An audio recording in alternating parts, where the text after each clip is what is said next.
क्या लाल पीले नोटों के सहारे सिर्फ जनता को गुमराह करने के लिए, आम जनमानस को गुमराह करने के लिए और जो सीतापुर जिलाधिकारी के जो आदेश है उसमें चूना लगाने के लिए इस प्रकार की जो छुटपुट कार्रवाई है वो की जाती है और उसमें गरीब जनमानस पिसता रहता है। आप देख रहे हैं न्यूज़ अलर्ट्स में, आपको हाशिम अंसारी। इस वक्त हमारी मौजूदगी है लहरपुर तहसील में और हमारे साथ आज देख पा रहे कि आज जो लहरपुर में तहसील दिवस का आयोजन हो रहा है इसमें सीतापुर के मुखिया जिलाधिकारी राजा गणपत आर का यहाँ पर आगमन हुआ है और उसको लेकर के जो सभी अधिकारी यहाँ पर मुस्तैद दिखाई दे रहे हैं। जो क्षेत्र के लोग हैं, बड़ी संख्या में लोग यहाँ पर सुबह से ही लंबी लंबी कतारें लगी रही फरियादियों की। फरियादी अपनी फरियाद को सुनाने के लिए लगातार तहसील का रुख करते रहे। चूँकि जब से सीतापुर में डॉक्टर राजा गणपत आर ने सीतापुर जिलाधिकारी के रूप में कमान संभाली तब से फरियादियों में एक आस जगी है कि अब न्याय मिलेगा। हालांकि न्याय अब भी बेट पटरी है, कहीं ना कहीं अधिकारी बेलगाम है और वही बेलगामी जो लंबी लंबी कतारें हैं ये साबित करती हैं कि अधिकारी बेलगाम है और लोग अपने जो न्याय के लिए सीतापुर के जो मुखिया जो जाने जाते हैं और उनसे मिलने के लिए लोग आ रहे हैं। अभी लहरपुर नगरपालिका प्रशासन और तहसील प्रशासन के द्वारा संयुक्त रूप से जेसीबी के माध्यम से अतिक्रमण को हटाया गया, लेकिन जो अतिक्रमण हटाया गया क्या यह न्याय उचित रहा, यह एक बड़ा प्रश्न जरूर है। और लहरपुर में आज जिलाधिकारी का आगमन हुआ है तो जरूर कहीं ना कहीं जिलाधिकारी की नज़र अगर उस पर पड़े तो इस चीज़ को जरूर देखना चाहिए कि क्या न्याय उचित हुआ है। क्योंकि जो वहाँ पर अवैध रूप से अतिक्रमण था, जिसको अवैध रूप से अतिक्रमण बताया कर उस पर जेसीबी चलाई गई, उस जेसीबी में जो गरीब दुकानदारों की दुकानें थी उसको तोड़ा गया।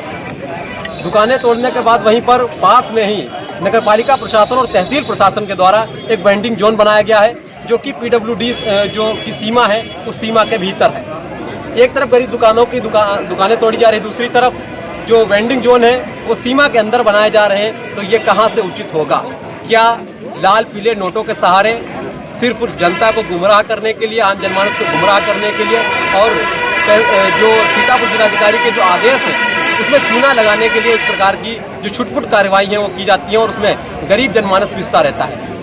अगर अतिक्रमण की बात की जाए और उससे चौड़ीकरण, सड़क चौड़ीकरण की बात की जाए और उससे हादसों के अगर कम करने की बात की जाए तो जो लहरपुर के मुख्य जो मार्ग है, चाहे उसमें केसरीगंज मार्ग हो, चाहे लहरपुर मार्ग हो, चाहे उसमें तहसील बाईपास हो, इन सभी रोडों पर ओवरलोड गन्ना वाहन, ओवरलोड लकड़ी वाहन आप उसमें देख सकते हो फर्राटा भरते हुए नजर आते हैं। ओवरलोड लकड़ी वाहनों से लगातार हादसे होते हैं, कई लोग उसमें अपनी जान गंवा चुके हैं। उससे कई ज़्यादा, जितना अतिक्रमण नुकसानदायक है उससे कई ज़्यादा नुकसानदायक ओवरलोड वाहन है, लेकिन ओवरलोड वाहनों पर स्थानीय प्रशासन के द्वारा कोई कार्रवाई नहीं की जाती है। दूसरी तरफ गन्ना के जो ओवरलोड ट्रक चल रहे हैं उससे लगातार हादसे हो रहे हैं और उसमें जो सीजन आता है गन्ना का उसमें सैकड़ों लोग अपनी जान गंवाते हैं, लेकिन उसके बाद भी स्थानीय प्रशासन उस पर अपना ध्यान नहीं देता है।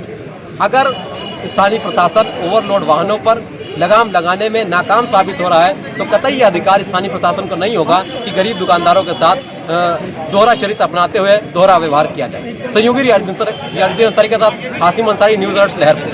सर, ओवरलोडिंग के खिलाफ रोज में यहाँ मौतें हो रही हैं। लकड़ी के ओवरलोड वाहन लगातार लहरपुर कंपाउंड में चल रहे हैं। अभी एक सोनू कपूर की 5 दिसंबर को मौत हो गई थी ओवरलोड वाहन लकड़ी के वाहन के चलते। सर, क्या कहना चाहेंगे? ओवरलोडिंग के संबंध में पहले से ही कार्रवाई लगातार चल रही है और हमारा कार्रवाई लगातार जारी रहेगा।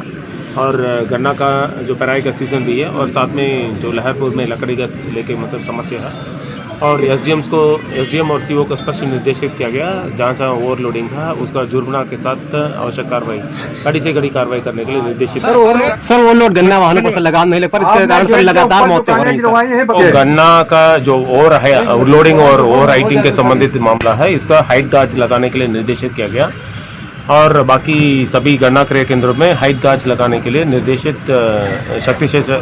किया गया, उसका सख्ती से अनुपालन हम करेंगे।